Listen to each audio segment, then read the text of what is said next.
자, 별 볼리는 녀석들, 우리 승현이부터 시작하겠습니다. 잠시만요. 잠시 기억 조금만 할게요. 그 씬 있잖아요. 음, 이제 아르바이트 여기 이제 주인공이 알바를 하잖아요. 음. 그 알바를 이제 해보신 경험이나 있으시면 아니면 알바 안 해보셨어도 뭐 이거는 알고 있다라는 걸 말씀해 주실 수 있으신가요? 네, 제가 사실은 알바 경험이 거의 없습니다. 저는 대학 때도 과외, 그 초등학생, 중학생, 고등학생 뭐 가르치는 그 과외 정도를 했었고, 알바라고 해야 되는지 모르겠는데, 비슷한 거 해본 것들은, 음, 그 외삼촌 집이 그 식당을 하셨는데, 그 식당에서 서빙? 근데 이제 뭐 친척 집에서 그 살면서 거기서 도와드린 거라서 뭐 그 친척 관계이기 때문에 무슨 고용 관계가 아니어서 정확하게 알바라고 말하기에는 조금 어려운 그런 부분이 있고, 또 고등학교 때인가 집에서 그 형이 다니는 회사에서 전구 공장을 다녔었는데, 그 회사를 다녔었는데, 그 전구를 이렇게 뭐야 박스에 넣는 그러한 그 가내 수공업이라고 그러는데, 어쨌든 그 그런 일들, 그 박스에 뭐 전구를 담으면 하나에 뭐 이혼식으로 줬나 뭐 이런 식으로 줬네 가지고 뭐 100개 담으면 100원을 주고 뭐 이런 식으로 해가지고 그런 걸 했었는데, 그렇다고 뭐 그거 했다고 돈을 받거나 뭐 이러진 않았었고, 어쨌든 그래서 그런 일을 해본 정도 해서 저도 개인적으로 다른 알바를 많이 해본 사람들에 비해서 그런 사회 경험을 좀 이렇게 적어가지고 그런 점에 대해서 조금 스스로 그런 여러 가지 다양한 경험을 해봤으면 좋겠다라는 생각을 하는데, 또 제가 그렇게 얘기하면 알바를 많이 해본 그 사람들은 배부른 소리 한다고, 알바 안 하는 게 좋지, 형편이 어려워서 알바하려면 얼마나 힘드냐고 그렇게 비난을 받았던 기억이 있습니다. 어, 네. 그 다음에 이제, 어, 잠시만요.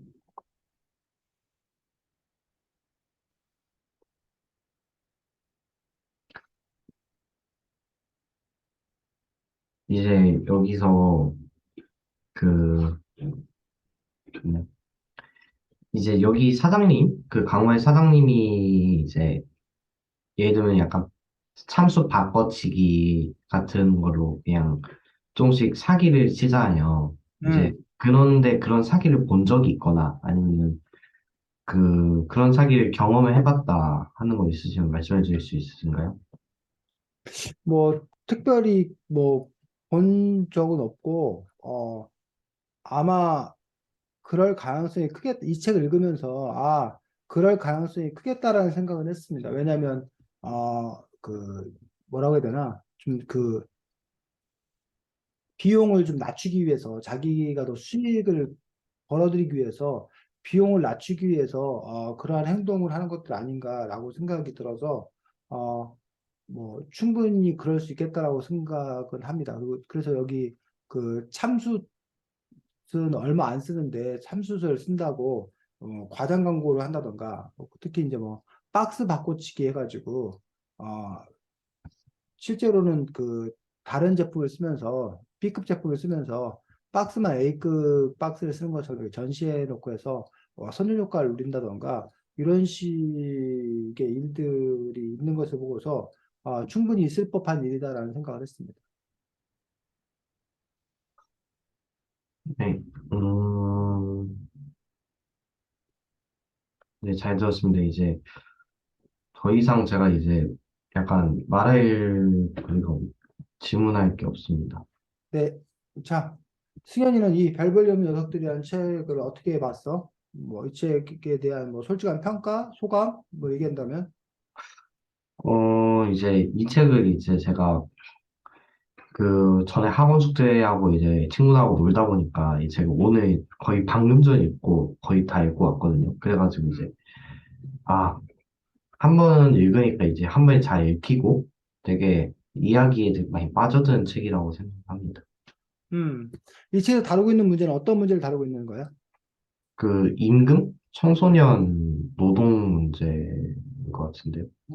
청소년 노동, 청소년 알바 노동에 대해서 다루고 있는 것들 볼 수가 있습니다. 아, 그래서 어쩌면 이 책은 청소년 알바 노동이 처한 현실을 그 사회 고발하는 그런 작품이라고도 볼 수가 있는데, 이 책에서 우리가 선생님 같은 경우 개인적으로 눈여겨본 것들 중에 하나가 이른바 가불관계에 아, 대해서 눈여겨봤는데, 이게 무슨 얘기야? 그러니까 한 사람은 위에 있고 한 사람은 밑에 있는 약간 음, 여기서 이 책에서 나오는 갑으로 나오는 존재들은 어떤 사람들이 갑으로 나와?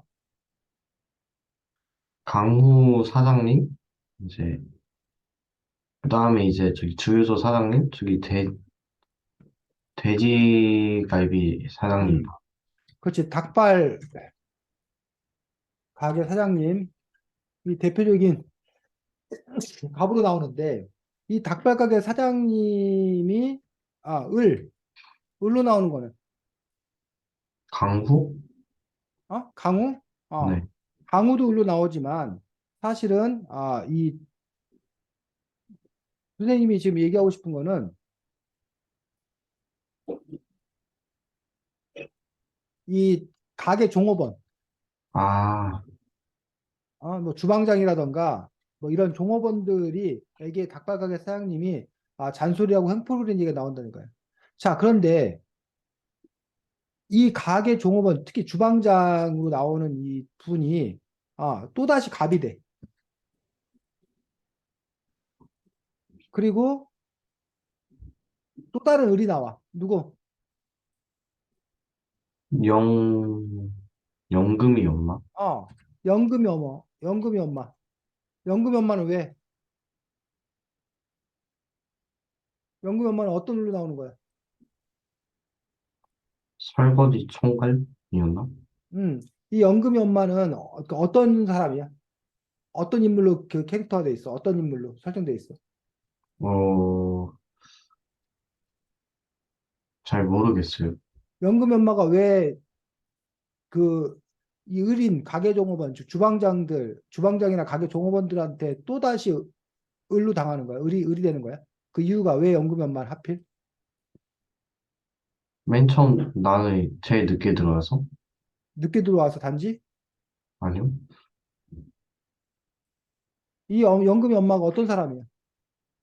장애가 장애지, 장애. 장애인. 장애인인데 아마 또 이렇게 지적 장애. 지적 장애가 좀 있어서, 그러니까 지능이나 이런 부분들이 조금 상대적으로 뭐 한 거야? 낮은 떨어져. 거지. 어린 수준인 거지. 그러다 보니까 판단력 이런 것들이 조금 부족한 그런 상황에서 그래서 여기 이 닭발가게 사장님이 갑이었는데 이 가게 종은 주방장에게 뭐 그 잔소리를 한다던가 횡포를 부린다던가 근데 주방장은 그 횡포를 또다시 누구에게 이 연금이 엄마에게 뭐하는 떠넘기는 그래서 우리가 가불이고 이거는 이제 을이라고 안 하고 이제 뭐해 병이라고 해서 갑이 을에게 갑질하고 을이 다시 병에게 또 다른 횡포를 부리고 이러한 그 먹이사슬 같은 그러면서 여기서는 그 닭발가게 사장님한테는 사실은 또 다른 갑 얘기가 잠깐 나와. 아, 혹시 뭐, 저기 제일 큰 사장님이 있었던 걸로. 그래? 닭발가게 사장님은 닭발가게 아니, 사장님 주유소만 그 사람이 관리인이고 원래 주유소 사장님이 나오는 걸로 나오고 이 닭발가게 사장은 자기가 닭발가게 사장이잖아. 여기서 잠깐 뭐 얘기 나오냐면 카드 받지 말라고 얘기 나오지. 카드사. 어, 카드사를 카드사와 같은 어떤 그런 부분들 아니면 이제 어떤 여기서는 직접적으로 나오지 않겠지만 어쨌든 큰 기업 뭐 이런 것들이 또 다른 갑이라고 얘기할지 아니면 어떤 닭발가게 사업자에서는 국가가 또 다른 갑이라고 얘기할 수 있을 거야. 세금을 많이 뜯어간다고 생각하는 거야. 또는 카드 그 뭐야 수수료, 은행 뭐 이런 그 대출 금리 이런 것들이 높아서 이런 사람들에게 자기가 당한다고 생각하는 거야. 그러면 그런데 이제 이 이야기에서 주로 다루고 있는 것들은 누구를 이제 가장 커다랗게 문제로 다루고 있는 거야? 어떤 걸 가장 크게 고발하고 있는 거야? 어떤 거의 횡포를 지금 이 중에서 닭발가게 사장님. 닭발가게 사장님을 가장 큰 횡포의 주체로 이야기하고 있다는 거야. 이른바 우리가 이런 사람들을 뭐라 그래? 자영업자라고 해, 자영업자. 아니면 소상공인,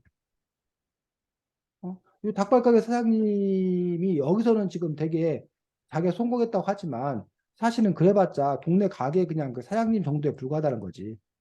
그래서 이런 자영업자나 소상공인들의 악행, 횡포, 갑질 이런 것들을 고발하고 있다는 거야. 그래서 이들과 요 을에 해당되는 사람들 또는 청소년, 알바, 아르바이트생들, 알바 노동자들이 당하고 있는 어떤 그런 이야기를 얘기한다는 거지. 자, 그런데 선생님은 이 이야기에서 이제 두 가지가 문제가 된다고 생각이 들어요. 첫 번째는 과연 이 닭발가게 사장님보다 더 큰 잘못을 저지르고 있는 이 닭발가게 사장도 이럴 수밖에 없는 그러니까 그런 얘기하거든. 자기들도 남는 게 없다. 어? 그 치킨집 이런 거 하는 그런 사람들이 어, 치킨집만 욕하는데 치킨값 올랐다고 치킨집만 오르는데 치킨값을 올려받을 수밖에 없는 이유가 사실은 뭐 때문에 그렇다는 거야. 요즘 치킨이 거의 아, 막한 18,000원 막 2만 원 막 넘어가고 그러잖아. 몇 년 전에 한 12,000원 하던 맞, 치킨값이 지금 거의 2만 원 가까이 되거든. 그래서 이제 사람들은 그 치킨 가게를 욕한단 말이야. 근데 치킨 가게 사장님은 뭐라고 그래? 왜 자기들이 그럴 수밖에 없다고 그래? 남는 게 없다. 남는 게 없다. 왜 남는 게 없어? 치킨 12,000원에서 2만 원 됐으면 8,000원이 올랐는데 왜 남? 이게 코로나? 어? 아니, 코로나 아니. 코로나 때문도 있고, 응. 그리고 이제 저거 관리비. 어. 프랜차이즈. 어? 네, 주가 문제, 프랜차이즈가 문제라는 거야. 프랜차이즈 회사가 그 대주는 어떤 그런 원가나 이런 것들이 많이 올랐다는 거야. 그 프랜차이즈 회사 때문에 그 가맹점인 이런 치킨집은 프랜차이즈 회사에서 너무 많은 것들을 가져가기 때문에 자기들한테 남는 게 없다는 거야. 또한 플러스 어디 배달의 민족 같은 이런 그 뭐 요기요나 배달의 민족 이런 이츠쿠팡 이런 데서 배달 수수료라든가 홍보비, 광고료 이런 것들 너무 많이 떼간다는 거야. 그리고 옛날에는 카드 수수료, 카드사에서 카드 수수료 이런 부분들로 떼이는 돈이 너무 많기 때문에 그래서 그 치킨집 요 사람들은 힘들다. 그때는 그러면 이 사람들에 대해서 오히려 동정 여론이 나왔었고 누가 뭐야 카드 회사 뭐야 배달의 민족 프랜차이즈 회사 같은 이런 대기업 큰 기업들이 공격의 대상이었다고. 그리고 이 사람들은 오히려 보호해야 될 사람들로 얘기를 했었다고. 근데 이 책에서는 요런 부분들에 대한 이야기는 뭐하고 거의 언급되지 없고, 않고 그 타깃을 어디로 잡은 거야? 이 사람들로 잡았다는 거야. 그런 점에서 과연 요 사람들을 우리가 뭘로 볼 거냐? 갑으로 볼 아, 거냐? 어? 아니면 갑이 아니냐? 즉, 승현이가 조폭이야, 조폭. 네, 조폭인데 승현이가 그러면 와가지고 뭐야? 막 그 돈 내러 가면서 막 건물 때려 부수고 막 뭐 할 거 아니야. 그러면 장사하는 사람에게는 자기 장사를 방해하고 돈 뜯어가는 승현이가 나쁜 놈이잖아. 네. 근데 승현이가 그렇게 하는 이유는 뭐라는 거야? 위에서 시켜서. 승현이의 뒤에, 승현이의 그 조폭의 우두머리, 이런 사람들이 승현이에 보고 그걸 명령을 내리고 시키니까 승현이 그렇게 할 수밖에 없는 거잖아. 그럼 우리가 진짜 미워해야 될 사람은 누구라는 거야? 그 명령을 내린 사람. 뒤에 있는 명령을 내린 사람이 오히려 더 큰 악 아니냐는 얘기지. 잘못 아니냐는 얘기지. 근데 승현이 그 개인의 어떤 그런 문제로 이 문제를 바라봐야 될 거냐는 얘기지. 지금 쌤이 문제 제기하는 걸 이해하겠니? 네, 그러니까 더 근원적인, 더 큰 악이 있는데 그거는 뭐하고 내버려 두고 그냥 표면적인 앞에 있는 것에 대해서만 다루고 있는 것 아닌가라는 점에서 전체 어떤 그런 구조를 보는 것이 아니라 단, 단지 그냥 눈앞에 있는 문제만 바라보는 것 아닌가. 라는 부분에 대해서 문제를 제기하는 사람이 있을 수 있다는 거지. 이 작품에 대해서. 자, 근데 지금 이렇게 문제 제기하는 사람의 얘기가 오르려면 뭐가 있어야 돼? 요 진짜 더 큰 악이 존재해야 돼. 그러면 더 큰 악이 과연 존재하는 건가? 존재하지 않는 건가? 이 부분에 대해서 우리는 따져봐야 한다는 거야, 승현아. 이해 가니? 네. 자, 그런데 또 하나 이야기는 혹시 성경에서 이 이야기를 알고 있어? A라는 사람, 아니, B라는 사람이 네.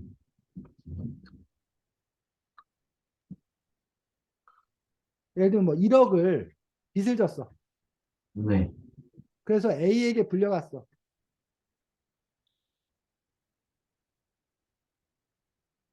불려갔는데 A가 네. B를 딱하게 여겨가지고 네. 1억을 탕감해줬어. 안 갚아도 된다. 그래서 B가 네. A 보고 아주 감사하다고 그랬어.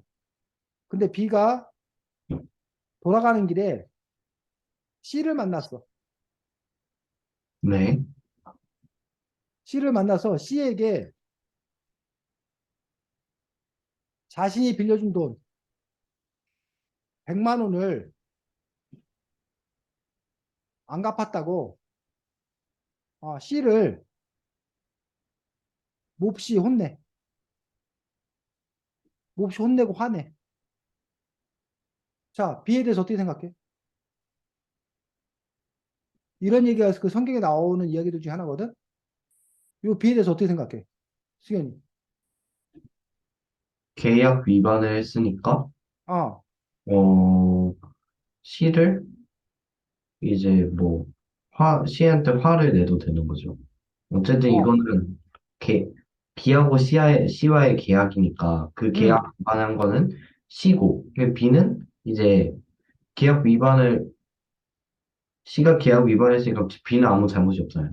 혼내는 건 거의 당연한 거고, 그러면 되죠. B는 문제 없다. 네, 근데 일반적인 정서는 A가 B를 1억을 탕감해 줬잖아. 네, 그 자기는 A에 다 1억이라는 돈을 안 갚았으면서, 어? 네, 1억이라는 돈을 안 갚았으면서, 그리고 1억이라는 돈을 탕감받아 놓고서는 100만 원 안 갚았다고 C에게 화를 내는 것들이 예를 들면 우리가 뭐 역지사지? 입장 바꿔놓고 생각해 본다던가 이런 걸 못하는 사람이라고 비난받지 않아? 그런 측면에서는 어떻게 생각해? 좀 B가 그건 너무 똑바라도 생각하지 않아? 이제 그거잖아요. 어쨌든 A가 B를 응.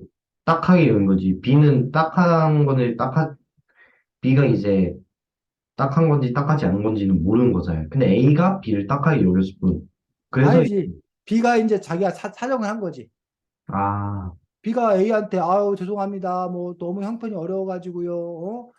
제가 뭐 돈을 지금 뭐 갚을 수 있는 형편이 안 되네요. 뭐 좀 뭐 잘못했습니다. 용서해 주세요.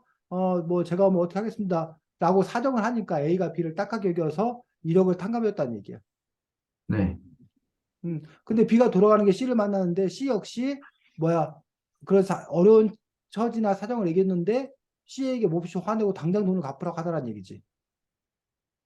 네. 이럴 때 이 B를 어떻게 볼까라는 얘기야. 사기, 저는 어, 다시 들어오니까 사기꾼 같은데요. 사기꾼이야? 뭐 또 사기꾼까지 가? 아니요? 사기까지 아닌데. 뭐지? 자, 그래서 지금 보면 이 B가 보면 어쨌든 우리가 그 이 A와 B의 관계와 B의 C 관계는 별개의 관계이기 때문에 이건 별건이다. 별개의 관계다. 그렇기 때문에 자기한테 C를 뭐야 C가 돈 안 갚은 거에 대해서 받으려고 하는 것은 당연한 일로 볼 것인지 아니면 이 A, B, C가 사슬로 이렇게 연결된 걸로 전체로 이렇게 놓고 봤기 때문에 B가 자신이 1억이나 용서받았으면 자기도 C에게 뭐해? B, A가 했던 것처럼 은혜를 갚는 것이 사람의 기본적인 뭐다? 도리다. 이렇게 볼 것인지 이 부분에 대해서 우리가 생각을 해봐야 한다는 거야. 어? 자, 근데 지금 선생님이 좀 요 이야기를 하는 이유들은 뭐냐면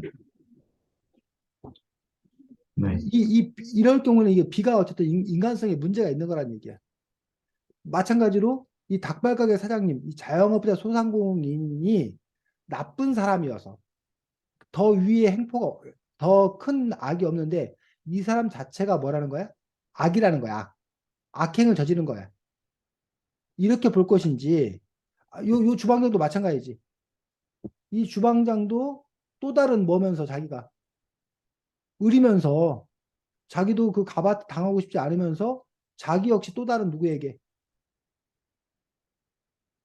병에게 또 다른 그 괴롭힘을 하더란 얘기야.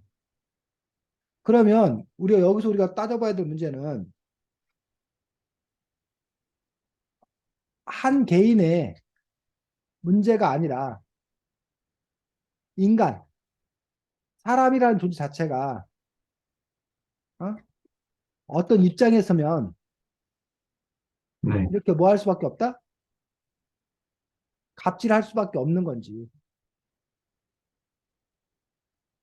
어? 요 사람 자체의 문제로 이 문제를 봐야 되냐는 얘기야. 너, 그니까 이 닭발가게 사장도 그 전에는 어려운 때는 안 그랬었는데 이 사람이 이 사장의 위치에 오르니까 자기의 이익을 위해서 이렇게 하는 거 아니냐. 그러면 이 지금 이 당하고 있는 이 청소년 알바 노동자인 강우도 자기가 뭐가 되면 나중에 사장이 되면 자기도 역시 이렇게 더 이익을 내기 위해서 알바생들 돈을 깎으려고 그럴 거고 떼먹을 거고 더 많은 일을 시킬 거 아니냐라는 어떤 그런 주장도 가능하지 않냐는 얘기지. 그 이거를 닭발가게 사장 개인의 일탈, 이 개인의 잘못으로 볼 것인지 아니면 그 자리, 그 구조에서 빚어지는 문제라고 볼 것인지 수견이가 보기엔 어떤 것 같아? 전 구조, 그러니까 그 자리에 올라서면 그럴 수밖에 없다. 아, 이게 문제죠. 무슨 말이야? 이게 문제라는 게. 그 자리가, 잠시만요. 잠시만 고민해 볼게요. 음. 자, 다른 예를 들어볼게. 은혜 그 중학교 2학년, 3학년 선배들이 네, 중학교 1학년들한테 네, 횡포를 부린 경우가 있단 말이야. 네, 뭐 예를 들면 학교 운동장 쓰는 그런 문제라던가 이런 부분에서 중학교 1학년들은 얼씬도 못하게 한단 말이야. 네, 중학교 1학년들 입장에서 봤을 때는 상당히 부당하게 느껴지잖아. 네, 그런데 그 중학교 승현이가 중학교 2학년, 3학년 됐을 때 과연 너는 어? 네. 다른 모습을 보일 것인지 아니면 지금의 중3들과 마찬가지로 똑같은 모습으로 중학교 1학년들한테 할 것인지. 그래서 그 중3 선배가 개인적으로 나쁜 선배여서 중1들을 괴롭히는 것인지 아니면 중3이 되면 그 위치가 되면 그렇게 될 수밖에 없는 것인지 그런 문제와도 그뭐 대치시켜 설명할 수 있을 것 같은데. 아, 그러면은 저는 구조적이라고 봅니다. 무슨 말이야, 그게? 그게 뭐냐면요. 약간 저도 이제 그 뭐냐, 선생님께서 방금 설명하신 예도 이제 음, 또 이러거든요.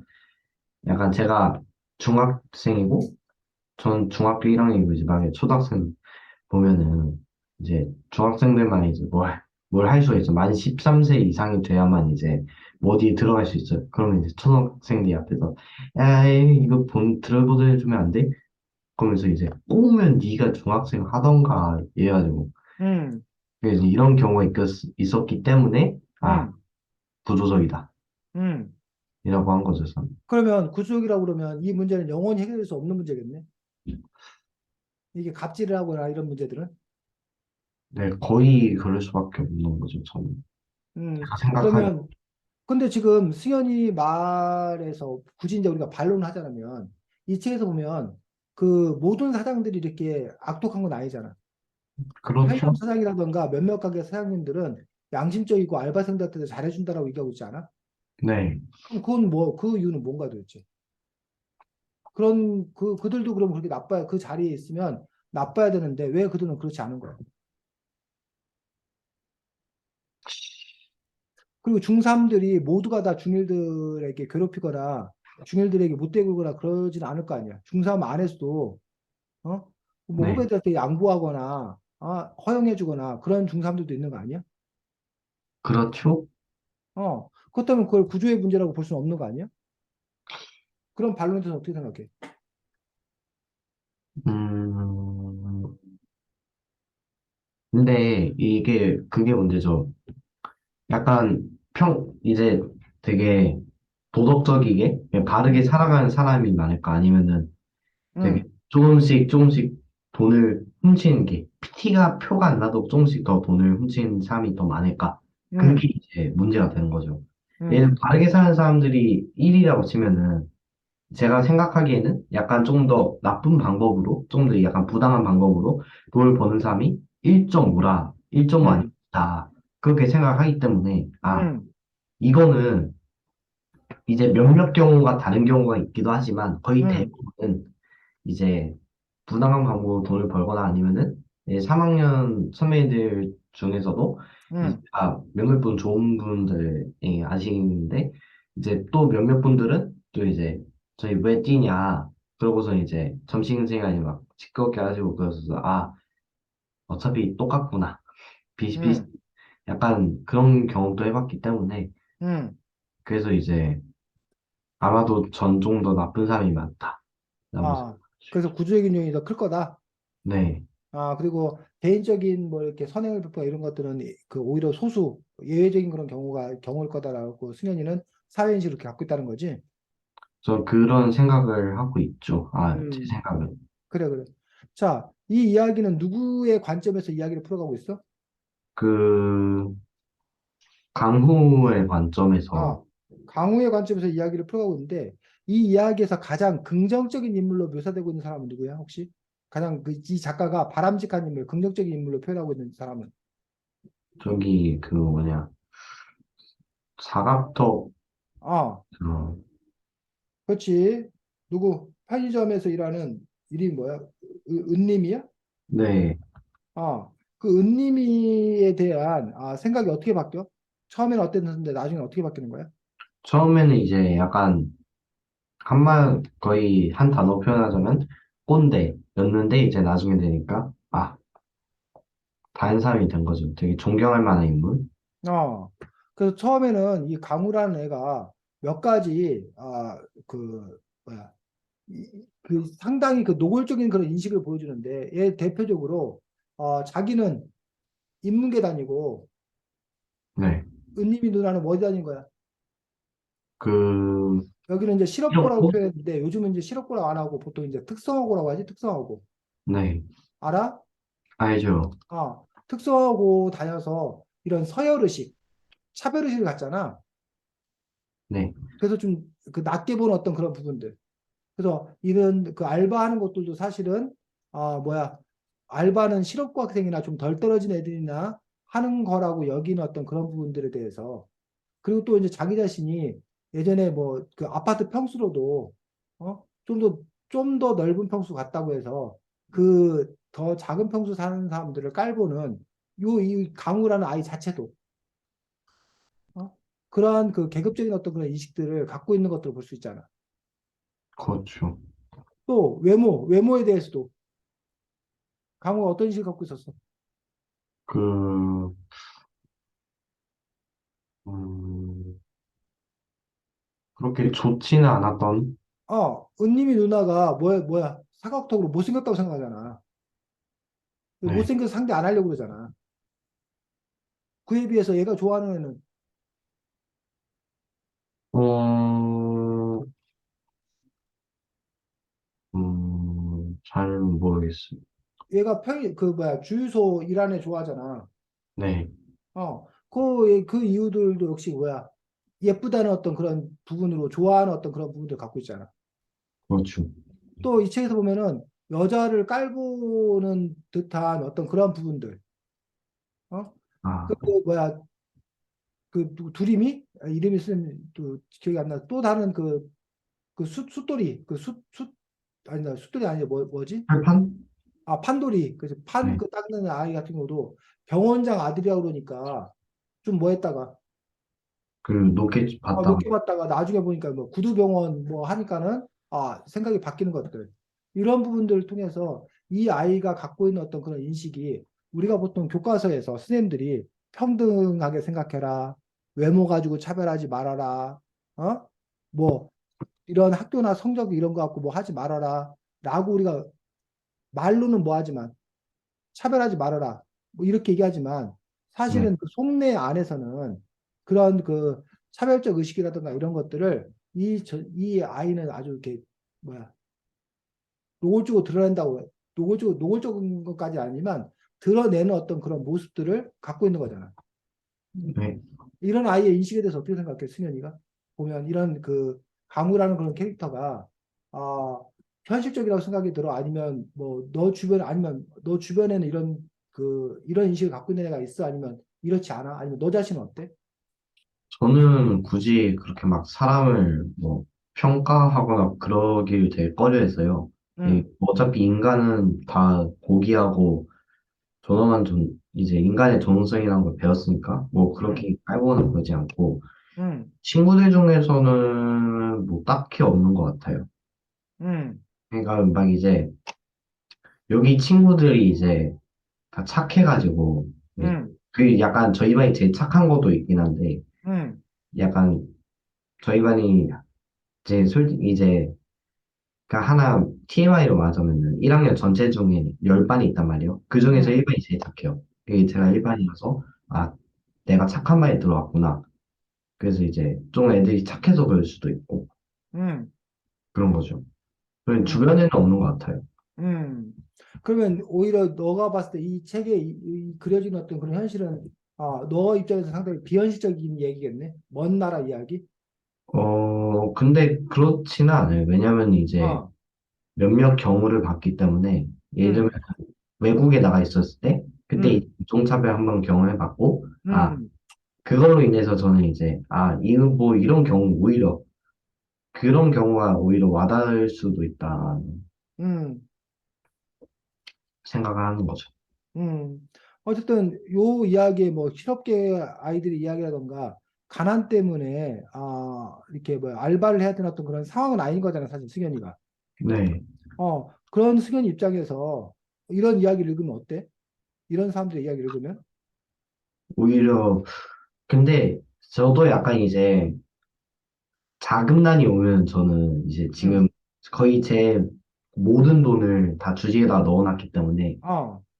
비록 주식이 이제 망하게 했지만 그 주식이 망해가지고 지금 반타작이 났을 때 이제 다시 왜 투자 못하고 지난주에 좀 나아졌잖아. 이번 주에 좀 나아졌잖아. 다시 내렸어요, 선생님.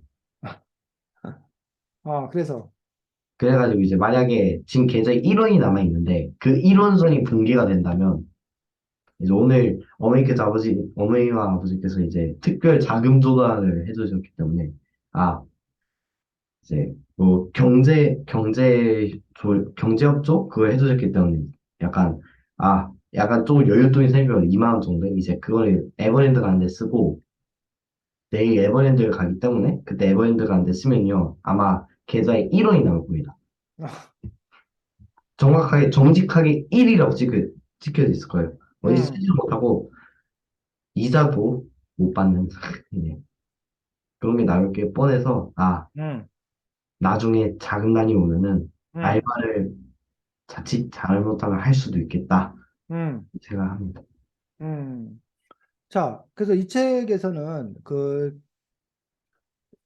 그래서 아주 그 전 얘기부터 하자. 그래서 그 은님이 누나에 대한 어떤 그런 인식이 나중에 만약 존경의 수준까지 받게 되는데 바뀔 수 있었던 이유는 뭔가요? 바뀌게 된 계기는? 그 기억이 잘 안 납니다. 음. 예. 여기서 은님이 누나라는 캐릭터 같은 경우가 이 저자가 그리고는 가장 긍정적인 이른바 불의, 불의를 봤을 때 은님이 누나가 맞서 싸우는 그런 아, 모습을 보여주잖아. 네. 또 어려운 사람에게는 또 어떻게 선처? 어, 지금 보니까는 그 구두병원장하고 그 뭐야 장애인 그 아주머니하고 결혼시키는데 축의금으로 자기가 그동안 고생해서 번 돈을 선뜻 내놓는 어떤 그런 모습들 또는 목욕봉사를 열심히 하는 그런 모습들 그런 모습들을 통해서 아, 사실은 비록 뭐하지만 그리고 본인 스스로도 본인 집안도 무척이나 어려운 상황이잖아. 그렇죠. 어, 그 아버지가 그 뭐야 산업재해를 당하고도 제대로 보상받지 못하고 그렇게 힘든 어떤 그런 상황이 있는데 그 거의 뭐 소녀 가장 비슷하게 그 살림을 꾸려가면서도 더 힘든 사람들을 위해서는 또 기꺼이 베풀 수 있는 어떤 그런 모습들 그런 모습들을 이 저자는 상당히 긍정적으로 그리고 있는 것도 볼 수가 있지. 그리고 강우가 그 은님의 누나를 통해서 뭐해가는 모습들, 바뀌어가는 어떤 그런 모습들. 그래서 강우가 바뀌어가는 이유가 두 가지 이유인 거지. 사회 현실, 알바를 통해서 그 사회 현실, 그 쓰디 쓴 사회 현실을 맛보면서 강우가 바뀌어가고 있고, 또 하나는 은님이 누라는 어떤 그런 존재를 통해서 그의 삶의 모습을 통해서 이 강우가 바뀌어가는 그런 모습들을 보여주고 있는 거지. 이 작품의 설정이. 아, 자, 이 작품의 결말에 대해서 어떻게 생각해? 승현이? 결말은 응. 이 작품의 결말이 뭐야? 이제 은익이 누나가 응, 사고로 죽고, 응, 사고를 당하면서, 응, 교통사고를 당해서 죽고, 응, 강호하고, 네, 누구였더라? 그, 누구지? 여튼, 강호가 좋아하는 응, 애가 이제, 응, 뭐, 마지막에 우산 쓰고 가는, 그게 마지막이었던 것 같은데, 저는 응. 조금, 야, 약간 이제, 마지막에 좀 급하게 읽어서 그런지, 조금, 뭔가 약간 드라마 같다? 라는 생각이 들었습니다. 드라마 같다는 게 무슨 뜻이야? 이게, 제가 드라마를 몇몇 개 보긴 했는데, 그래도 이제 마지막에 막, 해피엔딩으로 끝나는 걸 또 보기는 했고, 응, 새드엔딩으로 끝난 걸 봤는데, 응, 약간 새드엔딩 쪽으로 끝나는 거를 본 거죠. 응. 근데 왜 이 저자는 새드 엔딩으로 끝냈을까? 새드 엔딩으로 끝나지 않아도 되잖아. 약간 고정관념? 어떤 고정관념? 약간 이제 그런 거죠. 주인공이 있으면은 악을 물리치고, 그 다음에 이제 응, 주인공이 원한 걸 이룬다. 응, 이게 약간 요즘 드라마 같은 거 이제 말고 옛날 드라마 보면은 쓱 나오잖아요. 클리셰 같은 게. 응, 그래서 그런 거를 약간 조금 빼려고 클리셰 탈출하고 그냥 고정관념을 없애고 이제 응, 주인공의 절친한 친구가 음? 그것도 클리셰다. 아니 모르겠다. 여튼 약간 새드 엔딩으로 끝나는 주인공이 이제 그 뒤에 어떻게 될지 상상을 하게 냅두고 그렇게 새드 엔딩으로 끝나는 응, 고정관념을 탈피한 응, 것 같아요. 응. 혹시 이렇게 끝낸 거에 대한 작가의 노림수가 있지 않았을까? 작가가 이렇게 끝낸 데는 나름의 의도가 있지 않았을까? 그거에 대해서 어떻게 생각해? 음, 약간 노인수가 있으면은 그런 응, 거죠. 이제 이 책을 읽고서는 응, 약간 나중에 이제 결말 같은 거를 따로 막 자기가 각색을 할 수 있도록 응, 만들든지 그 결말이 어떻게 될지는 독자의 상상에 맡기겠다. 응, 의도가 있을 수도 있어요. 응. 뭐, 그런데 여기서는 그런 거 우리가 흔히 열린 결말이라고 그러는데 여기서는 열린 결말이 아니잖아. 아까 말한 대로 새드 엔딩으로 끝나잖아. 네. 그럼 작가가 새드 엔딩으로 끝낸 이유가 작가가 뭐 자기가 어쨌든 이 작품에서는 신인데 자기가 얼마든지 해피엔딩으로 끝낼 수도 있는데 굳이 새드 엔딩으로 끝냈다라면 그 나름의 이유가 있지 않겠냐는 얘기지. 내 얘기는. 음, 의도가. 저는 자, 잘, 음. 선생님 생각에는 그 새드 엔딩으로 끝낸 의도가 아, 그냥 현실을 보여주는 거라고 생각이 들어. 아, 그러니까 뭐 이렇게 청소년 알바 노동자들이 단결해가지고 뭐 사장들을 물리치고 사장들이 뭐 잘못을 뉘우치고 뭐 잘 된다 이렇게 가면 좋긴 하겠으나 현실에서 그런 경우는 찾아보기 어려운 것 아닌가.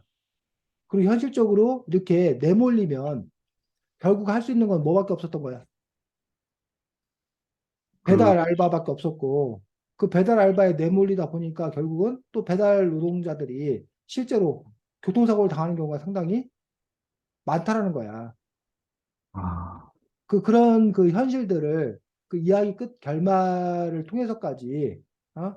현재 그 청소년 알바 노동자들 아니면 이런 배달 노동자들이 처한 그런 상황들 현실들을 보여주고 있지 않나. 그래서 우리 사회의 어떤 그런 그 청소년 노동의 현실들 이런 부분들을 고발하는 어떤 그러한 역할들 이런 부분들을 그 끝 결말에서까지도 하고 있지 않나라고 쌤은 판단되거든. 이런 생각에 대해서 어떻게 생각해? 음, 저는 그렇게 반감은 가지지 않는 것 같아요. 음. 자, 그래서 이 책에 보면 작가가 이제 몇 가지 자기들이 어떤 그런 그 작가가 하고 싶은 이야기들을 말하고 있는 경우가 있는데 210조, 110조. 210조.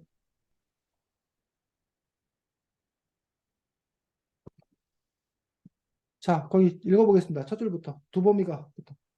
두 번인가 먼저 대답했다. 글쎄, 왜 이 나이에 돈을 벌어야만 하느냐고? 그렇게부터는 나도 할 말이 없다. 욕설까지 내뱉은 두범이는 옆에 작은 나무를 주먹으로 쿵쿵 쳤다. 윤림이 누나가 가리비처럼 꾹 다물고 있던 입을 열었다. 이 나이에 돈을 벌어야 하는 경우도 있는 거지. 미국 청소년들은 90% 가까이 알바를 해서 자기 용돈 자기가 번다잖아. 어떤 이유로든 알바를 해서 돈을 버는 건 좋아. 밥벌레가 되지 않으려면 일을 해야지. 그러나 정당한 급료를 주고 인간적인 대우를 해줘야 할 거 아니야?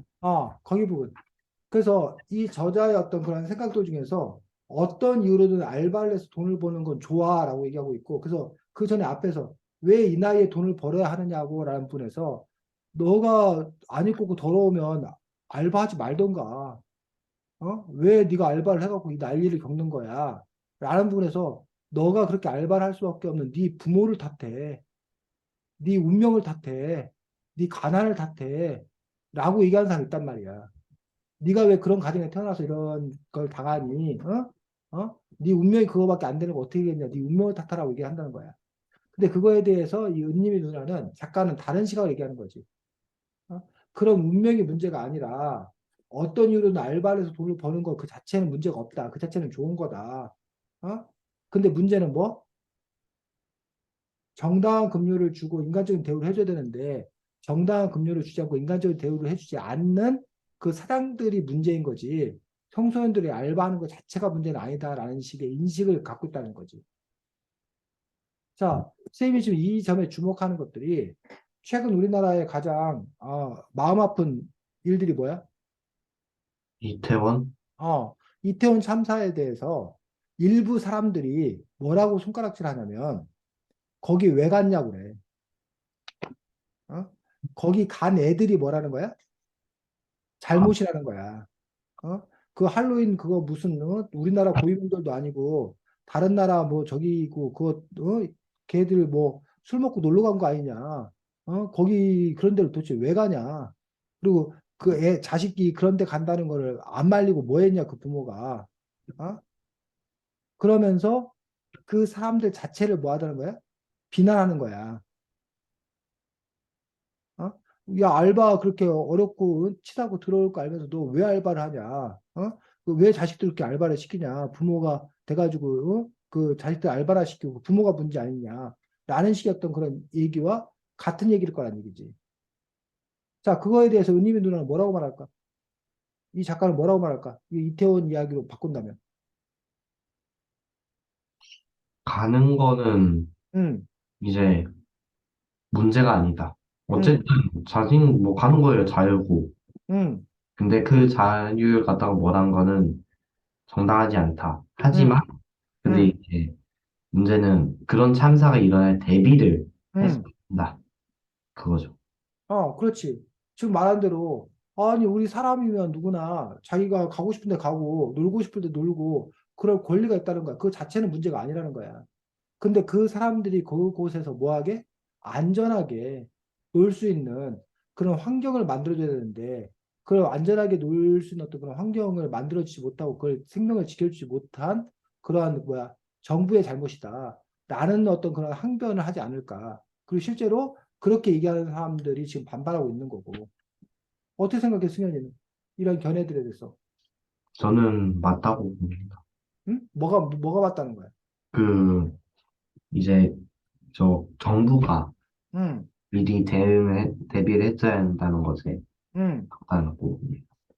그런 점에서 이 책에서도 과연 이 문제도 이렇게 정당한 급료를 주고 인간적인 대우를 해주지 않는 그런 사장들의 어떤 그런 문제로 이것들을 바라보고 있고 그래서 이 책은 기본적으로 그러한 관점에서 지금 이 작품들을 써가고 있다는 것들을 볼 수가 있습니다. 그래서 어, 212쪽 네.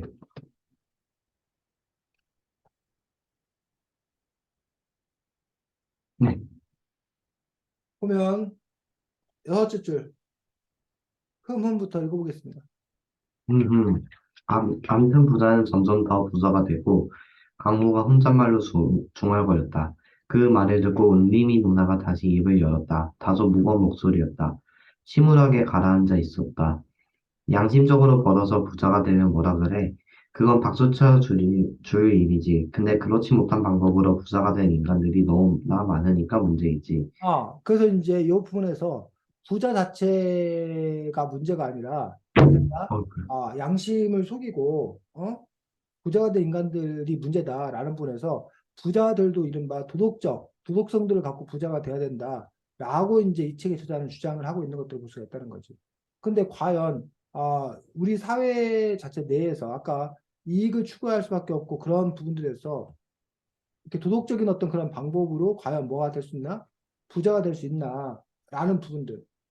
그래서 승현이가 주식 투자를 하고 있는데, 어떤 사람들은 주식 투자에 대해서 상당히 부정적인 거 알아? 승현아? 알죠. 이제 왜, 응, 왜 사람이 응, 일을 하지 않고 응, 일확천금을 누리냐. 응, 그거 이제 사람이 일을 해야지. 정당한 응, 방법으로 이제 노동을 해서 응, 그 일을 해서 돈을 벌어야지. 왜 응, 꼼수를 써서 돈을 버느냐? 응. 이 얘기죠. 그렇지. 이른바 땀 흘려 일한 사람들이 대가를 받고 그러한 근로의 대가로 부자가 되는 거란 뭐라고 하지 않지만 주식 투자를 흔히 이제 투자를 이런 어떤 부정적으로 반대 여기는 사람들은 그 투기하는 거 아니냐. 종목 잘 찍어갖고 돈을 그냥 이렇게 벌고 결국 승현이가 돈을 벌면 누군가는 돈을 뭐해? 잃는 유인은 거 아니냐. 그런 분에서 그 도박이나 마찬가지 아니냐.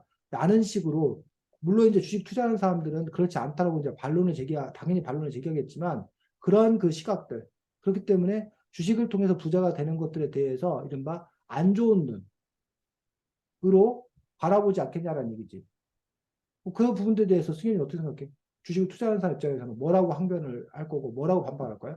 이게 주식을 투자한다는 게 있잖아요. 어쨌든 응, 그 회사의 지분을 산다는 거고, 응, 회사에 저도 어느 정도의 지분이 있기 때문에, 응, 한, 뭐라 하지, 이제, 그 회사에 잘하면은, 이제, 자기가 지분이 제일 많은 사람이 이제 그 회사의 경영권을 획득을 하잖아요. 응, 그래서 이제 지분이 좀 많게 되면은, 거기 주주총회도 가야 되고, 응, 그러므로 이제 그쪽 회사에서도 일을 하게 된다. 또한, 응, 그 주식은 그 회사의 약간 물건하고 비슷한 거죠. 이제 물건이 제한된 수량이 있는데 그 제한된 수량을 사두고 쌀 때 이제 가격을 많이 사둔 다음에 나중에 이제 가격이 많이 비싸지면 그게 희귀도가 높아지면은 그걸 파는 거하고 비슷하잖아요. 응, 그래서 이제 나는 그냥 투자를 하는 것뿐이다. 투자하는 응, 것 같다가는 뭐 회사도 이제 다른 그 뭐냐 사업에다가 투자를 하잖아요.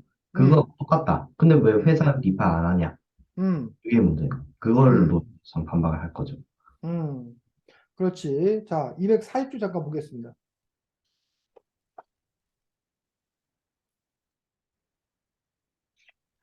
네. 넷째 줄, 강훈부터 읽어보겠습니다.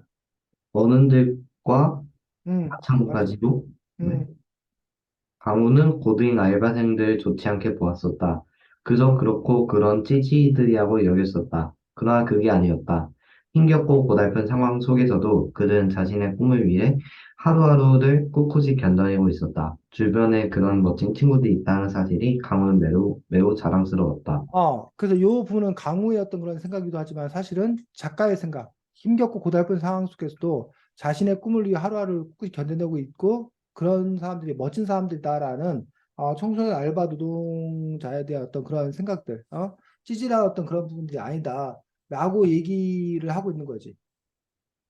이런 인식들을 어떻게 볼 것인 건가? 그다음에 254쪽, 253쪽. 네, 네. 몇 번째 줄, 어, 거기 그런 사실 알고부터 음, 첫째 줄, 253줄. 그런 사실을 알고 강우는 더욱 슬프게 울었다. 두 눈이 퉁퉁 붓도록 울음을 그치지 못했었다. 그날 강우는 누나와 달리 별다른 어려움 없이 순탄하게 살아온 자기 자신이 몹시도 부끄러웠었다. 그리고 깨달았다. 자기는 우물한 개구리에 불과했다는 것을. 자꾸 보잘것없고 철도 없고 꿈도 없는 못난 개구리. 자, 그래서 지금 보면은 이 강우가 누나와 달리 별다른 어려움 없이 순탄하게 살아왔다라고 얘기하고 있거든. 네. 승현이 네가 보기에 이 강우가 순탄하게 살아온 것 같아? 네가 보기에? 이 음, 책을 내용을 보면 강우가 순탄하게 사는 것 같아? 아니요. 어. 그런데 강우는 뭐야? 누굴 보면서? 윤님이, 은님이 누나를 보면서 은님이 누나에 비하면 자기는 몹시 순탄하게 산다고 생각하고 반성하는 아이잖아. 근데 이 강우라는 캐릭터가 여기서뿐만 아니라 그 앞에서도 보면 그 뭐야 그 뭐야 닭발가게 사장이 못되게 구는 걸 보면 자기도 누군가에게 못되게 굴었던 것들을 반성하는 거야. 어? 네, 그런 식으로 끊임없이 자기를 이렇게 반성하는 어떤 그런 모습들을 보여주거든. 네, 그렇다면 물론 예를 들면 이런 거지. 너가 뭐 7점 맞아가지고 시험 망쳤다고 그랬는데 누굴 보니까 30점 맞아갖고 막 우는 애를 보니까 야 쟤에 비하면 나는 뭐해? 잘 본 거다. 시험 망친 것도 아니구나라고 생각한다던가. 또 반대로 네가 뭐 90점 맞아갖고 나 시험 잘 봤다 했는데 보니까 다른 친구가 뭐 100점 맞았더라. 그럼 쟤에 비하면 나는 뭐해? 시험 잘 본 것도 아니구나. 결국 그 시각이 어디로 향하냐에 따라서 똑같은 점수가 잘 본 것일 수도 있고 못 본 것일 수도 있잖아. 우리가 상대적 비교라는 것들. 네, 그런 부분들에 대해서 승현이도 이런 작품을 읽으면서 혹시나 어? 아, 승현이의 삶이 이런 여기 나와 있는 아이들에 비하면 정말 나는 순탄한 어떤 그런 삶을 살았구나 라는 어떤 그런 생각을 했는지 아니면 뭐 전혀 그렇지 않고 그냥 뭐야 각자 자기 나름의 삶이 있다고 생각하는 건지 이 대목 읽으면서 무슨 생각을 했어? 이제 그거죠. 저도 약간 조금 예상치 못한 상황? 그런 응, 것도 경험을 해봤고. 그러니까, 응, 어? 저 정도까지 아니어도 나는 그래도 거기 이 책에 나오는 애들이 더 고생을 했다는 걸 알고, 저는 이제, 내가 편하게 사는 거다. 응, 나도 이제 한 번은, 나 이제 지금까지 살면서 한 번쯤은 한번 고생해봤다. 한번 맨땅에 헤딩 한번 해봤다. 라는 게 제 생각입니다. 그래, 그래. 자, 책 254쪽. 제일 마지막 줄. 네. 아, 254쪽 제일 마지막 줄. 맨 마지막 줄이요? 음, 그리고 자기가 가야 할 길을 살폈다. 어둠이 짙게 펼쳐진 앞길에 비가 내리고 바람아서 몰아쳤다. 게다가 몸은 점점 무거워져 땅 밑으로 꺼져버릴 것만 같았다. 그러나 강우는 엉금니를 악물고서 두 주먹을 움켜쥐었다. 이어 고개를 바로 세운 다음 멀게 교차를 향해 한 걸음 한 걸음 신중하게 걸었다. 굵은 빗줄기가 끊임없이 시야를 가렸다. 거친 맞바람이 가슴팍을 우악스레 밀쳐냈다. 하지만 강호는 두 눈을 크게 뜨고 다리에 힘을 주어 똑바로 걸었다. 아, 요 문단이 의미하는 바가 뭘까? 음, 강호가 응, 앞으로도 이제, 네? 선생님? 응, 그 강호가 앞으로도 이제 그, 고난과 역경을 이겨내고 응. 꿋꿋하게 앞으로 살았다? 라는 어, 거죠.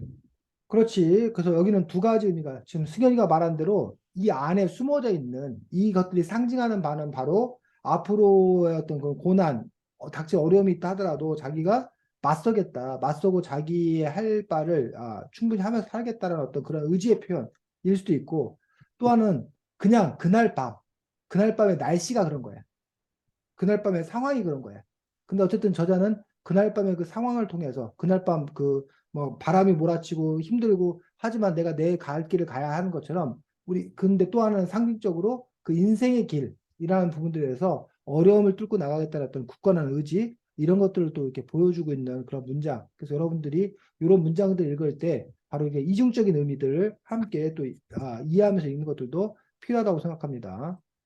자, 다음 주에는 글을 쓰기를 하는데 네, 아, 찬반 논술 아, 글을 예전에 한번 썼었지. 네. 아, 주제가 논제가 뭐? 청소년 알바, 청소년 알바 노동 하는 거에 대해서 찬성할 건지 반대할 건지는 승현이가 정하면 되고 청소년 알바 노동을 해야 한다. 또는 청소년 알바 노동을 하지 않아야 된다라는 부분에서 그래서 서론은 문제를 제기하는 게 서론이지. 서론 쓰고 그다음에 네, 본론은 너가 주장을 정하고 근거 근거를 들어서 왜 청소년 알바 노동이 필요한가 또는 청소년 알바 노동이 반대한다 왜 반대하는 건가 해서 근거 보통 한 세 가지 정도 세 세트 정도 쓰면 되고 반론 반론은 상대방 근거를 예상해서 반박하는 반론 활동하고 마지막에 뭐 최종 결론 최종 결론은 본론의 근거들 종합 정리하고 그 다음에 인상 깊은 마무리 하는 걸로 끝내면 돼. 그래서 서로는 문제 제기지. 이 문제를 흥미롭게 제기한 어떤 그런 부분들에서 요것들이 이제 그 논술의 어떤 가장 기본적인 형태인데 승현이가 요 청소년 알바 노동을 해야 하나라는 이런 논제를 갖고 이번 기회에 이 책에도 이제 청소년 알바 노동의 실태에 대해서 뭐 나오긴 했는데 더 많은 그 청소년 알바 노동과 관련되어서 더 많은 자료를 좀 찾아보고 공부도 한번 해보고 그 부분에 대해서 너가 주장을 정해서 이렇게 글을 써보는 그런 작업을 했으면 좋겠습니다. 이해가 승현아? 네, 질문 없습니다. 없고 자, 수고 많았고, 다음 주에 보도록 하겠습니다. 내일 뭐 어디 간다고? 네, 학교에서? 네, 학교에서 이제 응. 에버랜드 가거든요. 에버랜드 가서 신나게 안전하게 잘 놀다 오기 바랍니다. 틱스프레스 못하는데 틱스프레스 타자거든요, 친구들이. 그래서 이제 제가, 그 원심물리기를 타자고, 아예 안 돼, 이거. 난 못 타. 아예, 나 지금 중력 가속도 지금 한 5G밖에 못 버텨. 그래서 그거 안 탈 생각이야? 그거요? 어, 기회 봐서 이제 그냥 아예 뛰쳐나올 생각입니다. 만약에 그래, 그쪽이 어쨌든, 이제 전민중학교에 안 친구가 있거든요. 그쪽에 이제 응, F가 있는데, 응. 만약에 전민중학교로 오면은, 그때 이제 친구하고 만나가지고, 야, 너 혹시 혼자 다닐 수 있냐? 그럼 이제 그때 만나서 바로 하이파이브. 전민중학교도 그날 내일 간대 거기를? 아니요? 그건 그건 모르죠. 아니고. 제가 그래, 그래. 이제 가면은 좋겠다는 말이죠. 잘 다녀와. 다음 주에 네, 보겠습니다. 네, 수고 많았습니다. 네, 안녕히 계세요. 음.